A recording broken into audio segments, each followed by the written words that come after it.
Hello, Pulaski KY Strong Towns Group. It's Jody McRoberts.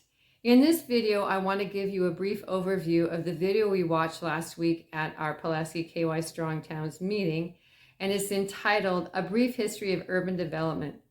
You can find it in the Strong Towns 101 online course. It's a free course. I'm going to put a link for it in the description. And I'm going to be looking at notes. I apologize for that. I just want to get this video out to you right away. So for thousands of years, cities grew incrementally up, incrementally out, and became incrementally more intense. People took small bets and built their cities bit by bit. Also, cities were built around the dominant transportation mode of the day, which is our 2 feet. That is, most people get around by walking. After World War II, here in the United States, we tried something totally new and untested. We call it the suburban experiment. We built everything all at once to a finished state with very little to no room for adaptation and change. We also built focused around the automobile for transportation instead of walking. And the traditional model of building, some communities thrived and some communities failed. But when communities failed, it didn't wreak havoc with the economy or create a need for government bailouts.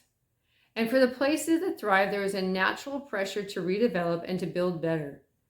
So redevelopment didn't need big subsidies like we see today because private people and companies were taking small bets and were better able to cover the costs of redevelopment. When we build suburbs, we have to build more roads and pipes and other infrastructure. This creates a greater financial burden on cities and counties, and there's often not enough tax revenue coming in to cover the maintenance costs of this infrastructure. This is why we see a lot of times we see such a backlog of maintenance, and also we see cities actually going bankrupt because they don't have enough money to cover their expenses. Also, building suburbs causes people to be more reliant on automobiles, which adds a big expense to people's budgets. It also contributes to people being more sedentary and being more separated from their neighbors. So that's just a brief overview of the video we watched. Now at our next meeting, we're going to watch the next video in this series, which is entitled Solving the Problems of the Great Depression. It's going to give a little bit more explanation as to why we switched over to the suburban experiment.